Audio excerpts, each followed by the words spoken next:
Christophe Possémé, bonjour. Vous êtes le président de l'Union de la maçonnerie du Gros Œuvre. Merci de nous recevoir pour cet entretien. Merci pour l'invitation. Donc l'Union de la maçonnerie du Gros Œuvre regroupe un certain nombre d'acteurs. Vous pouvez me rappeler un peu quel est le périmètre de cette union, quel est le nombre d'adhérents, comment ça se passe? Alors l'Union de la maçonnerie du Gros Œuvre, donc union au sein de la Fédération française du bâtiment, 14 000 adhérents, 250 000 salariés. Et donc nous sommes une union dans la défense de la technique, donc DTU, avis technique, tout ce qui est normalisation également, donc les règles professionnelles pour exemple. Également tout ce qui est formation-prévention, qui est un gros axe pour nos entreprises de Gros Œuvre aujourd'hui en France. Et puis la partie économique et prospective, innovation, puisqu'on se doit en permanence de réfléchir à notre devenir au niveau des entreprises de Gros Œuvre en France. Maçonnerie, moi j'ai plutôt à l'esprit, on va dire, travaux neufs, mais à côté de ça aujourd'hui, la rénovation a vraiment le vent en poupe, autrement dit rénover plutôt que démolir, reconstruire. Est-ce que vous, sur le terrain, vous constatez qu'il y a un changement finalement des habitudes de construire et qu'il y a plus de rénovation que de construction neuve que dans le passé? Alors on va dire que ces 5 dernières années, dû à une demande forte du gouvernement, de notre président de la République sur le sujet, avec un objectif qui était de 800 000 logements en réhabilitation par an. On est plutôt à 250 000 logements en réhabilitation. Donc on voit bien que la construction neuve a baissé ces dernières années, enfin la construction de logements neufs et la construction de maisons individuelles, mais la rénovation énergétique n'a pas réussi à contrecarrer le volume de chiffre d'affaires de la baisse de construction neuve. Et quand on parle de réhabilitation, nous, entreprises de Gros Œuvre, on s'inscrit principalement dans la restructuration, réhabilitation lourde pour avoir de l'activité propre. Par contre, la rénovation énergétique n'est pas du tout un axe que nous, entreprises de Gros Œuvre, avons pu prendre. Je mets juste un bémol, c'est que la réhabilitation, les grosses PME, les ETI et les entreprises générales ont eu, eux, la capacité d'aller chercher les marchés de la rénovation énergétique parce qu'ils vendent en fait de la prestation intellectuelle, de l'encadrement, de conduite de travaux, et donc ils ont pu aller capter une part du chiffre d'affaires en France sur les réhabilitations, les grosses réhabilitations énergétiques sur les parcs de logements. J'avais quand même à l'esprit plutôt le côté restructuration lourde. Autrement dit, on va conserver une structure que dans le passé on aurait démolie. Est-ce que vous constatez qu'il y a aussi ce changement-là, on dit c'est mieux, on va dire, de garder le truc? On n'a pas vu une grosse évolution sur la restructuration lourde en France, on en faisait déjà avant. Donc il faut savoir que dès qu'on est sur une construction en cœur de ville, proche d'un bâtiment classé, souvent vous êtes obligé de conserver les façades. Donc ce marché-là, il a toujours existé de restructuration lourde. Par contre, l'augmentation des restructurations en gardant les 4 façades et en cassant les planchers et en faisant tout à neuf, on va dire que ces 10 dernières années, ça n'a pas été en exponentiel en termes de chiffre d'affaires. D'accord. Donc, c'est-à-dire pas d'augmentation réelle constatée aujourd'hui, pas de gros changements dans ce secteur? Non, il n'y a pas de... En fait, le volet rénovation, l'augmentation de chiffre d'affaires a été à 95% prise sur la rénovation énergétique, mais pas sur la restructuration lourde de bâtiments. Pas de changement lourd qui obligerait, pourquoi pas, certaines entreprises adhérentes du MGO de revoir, pourquoi pas, leur stratégie d'entreprise, de dire on va faire moins de construction neuve, on va faire davantage de réhabilitation, de restructuration lourde, etc. Pareil, pour l'instant, on ne change pas. On va parler d'adaptation au marché. La crise de 2008, la crise des subprimes, a fait que le logement s'est effondré en 2008, 2009-2010. Énormément d'entreprises de Gros Œuvre ont dû aller sur d'autres marchés, industriels, tertiaires et réhabilitation lourde. C'est la même chose depuis la crise du logement, on va dire depuis 2022-2023, la baisse des aides dans le logement, donc moins de logements neufs. L'effondrement de la maison individuelle, puisque notre gouvernement a décidé de tuer la maison individuelle par le ZAN principalement, en disant ben voilà, on ne doit plus continuer à prendre des surfaces agricoles et donc les Français doivent aller dans les appartements, on doit construire en vertical et plus en horizontal. Du coup, les entreprises, sur certains secteurs d'activité en France, ont été dans l'obligation de s'adapter au marché et du coup d'aller chercher la réhabilitation et la réhabilitation lourde. Par contre, la part de gâteau, elle est restée la même. Ça veut dire que la concurrence s'est accentuée. Et avec une autre problématique, c'est que savoir faire de la construction neuve, ça ne veut pas dire savoir faire de la réhabilitation lourde. C'est d'autres modes opératoires, c'est d'autres technicités, c'est pas tout à fait le même matériel et ça demande un autre apprentissage au niveau des maçons qui exécutent. Il faut plus des maçons traditionnels plutôt que des maçons coffreurs, bancheurs et du coup ça crée des problématiques de rentabilité pour les entreprises qui n'étaient pas sur ce marché-là et qui vont sur ce marché-là et ça demande de la formation.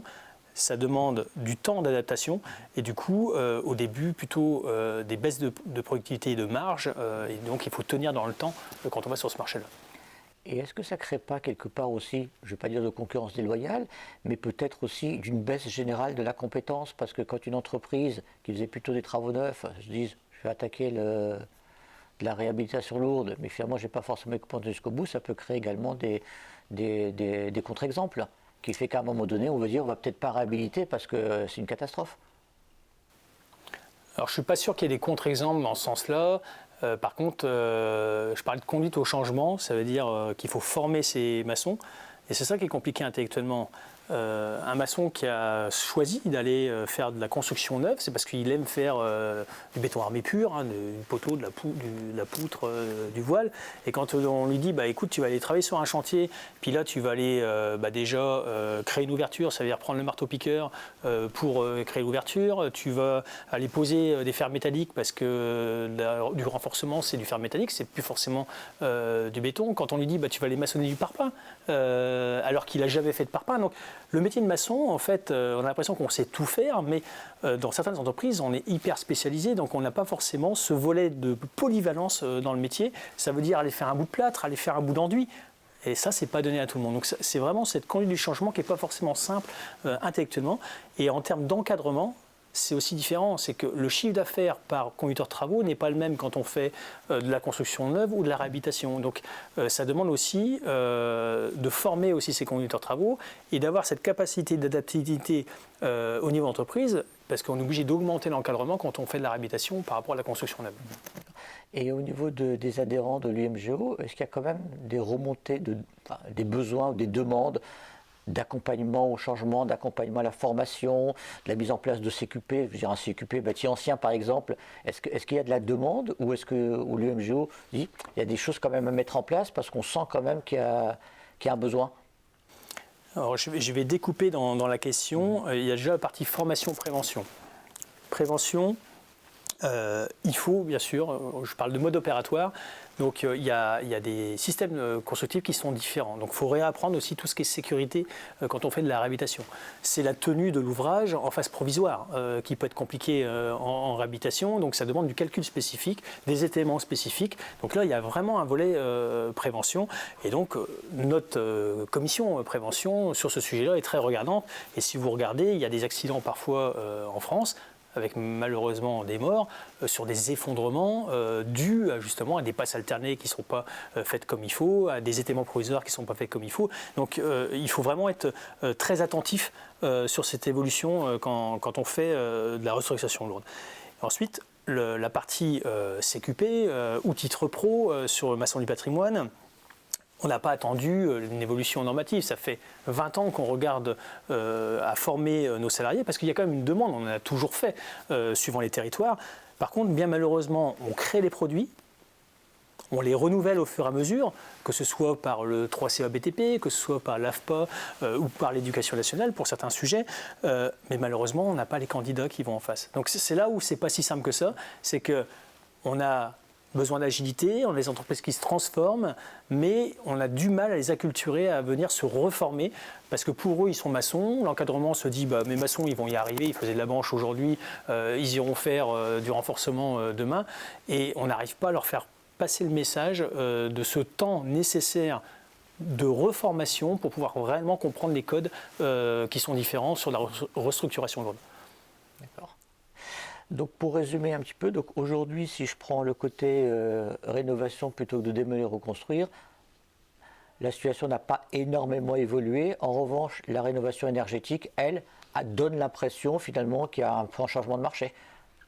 Oui, qui est une réalité. C'est-à-dire que je parlais de 250 000 logements rénovés en 2025, donc on a bien eu une accélération, mais ce n'est pas d'il y a 2 ans. Je rappelle juste que l'ANRU 2 déjà amenait des grosses phases de rénovation énergétique, donc on a commencé dans les années 2010, les grosses phases de rénovation énergétique. Donc aujourd'hui, ça a été surtout les gros projets en France au début des années 2010. Aujourd'hui, ça redescend en termes de taille de marché, et donc il y a des entreprises qui se sont spécialisées dans le domaine. Il peut y avoir des changements de virage radical, dont certaines entreprises de gros âme, qui disent voilà, je vais aller faire de la rénovation énergétique. Comme je disais tout à l'heure, ça veut dire structurer un secteur dans nos entreprises spécifique d'encadrement pour faire de la rénovation énergétique. Par contre, moi, je reste à le dire, et je ne changerai jamais ma vision des choses, c'est qu'on ne peut pas opposer la réhabilitation énergétique, la réhabilitation lourde et la construction neuve.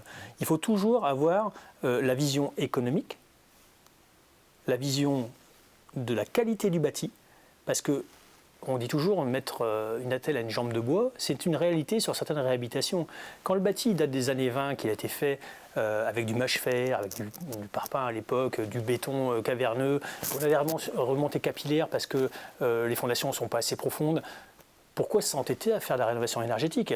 À un moment, il vaut mieux déconstruire, reconstruire, parce qu'on donnera un bâti pour le long terme et pas une vision à 60 ans, une vision à 100, 120, 150 ans. Et c'est ça qu'on demande et que je demande en tant que président de l'Union de la maçonnerie, c'est qu'au niveau de l'ARE 2020, on parle de 60 ans de durée de vie au niveau du calcul. Allons à 100 ans. Et du coup, sur certains modèles de décarbonation, on se rendra compte qu'il vaut mieux déconstruire, reconstruire, plutôt que de réhabiliter et de donner une vie, on va dire, très courte dans la qualité de l'usage pour ceux qui, je parle des occupants, ceux qui habitent dans les logements au quotidien. Ouais, donc ça veut dire que si le bâtiment n'est pas qualitatif, on le dégage. Surtout qu'on a une grande qualité, on n'en a pas parlé tout à l'heure, la filière minérale, 100% irrecyclable, pratiquement. Ça veut dire que ce qu'on met en œuvre, que ce soit du parpaing, que ce soit du béton, ou même de la brique, si je vais jusqu'au bout, on est en capacité de déconstruire, de réutiliser, ou de déconstruire, concasser, réutiliser. Donc on a une matière qui est quand même réutilisable, un peu comme l'acier, à l'infini pratiquement. Donc on est assez vertueux, on est en filière courte au niveau de la matière première. Ça ne voyage pas bien le béton, on est d'accord. Non, mais par contre on est en filière courte, ça veut dire qu'on fait travailler le local. On n'a pas besoin dans la filière minérale de faire venir des matériaux qui viennent de l'autre bout de l'Europe ou de l'autre bout du monde pour pouvoir construire. Et ça, il faut le mettre plus en avant, parce qu'on est vraiment sur ce qu'on appelle l'économie circulaire et le circuit court, ce qui est demandé aujourd'hui aussi dans l'acte de construire et dans la décarbonation au quotidien. Merci beaucoup pour cet entretien. Merci beaucoup.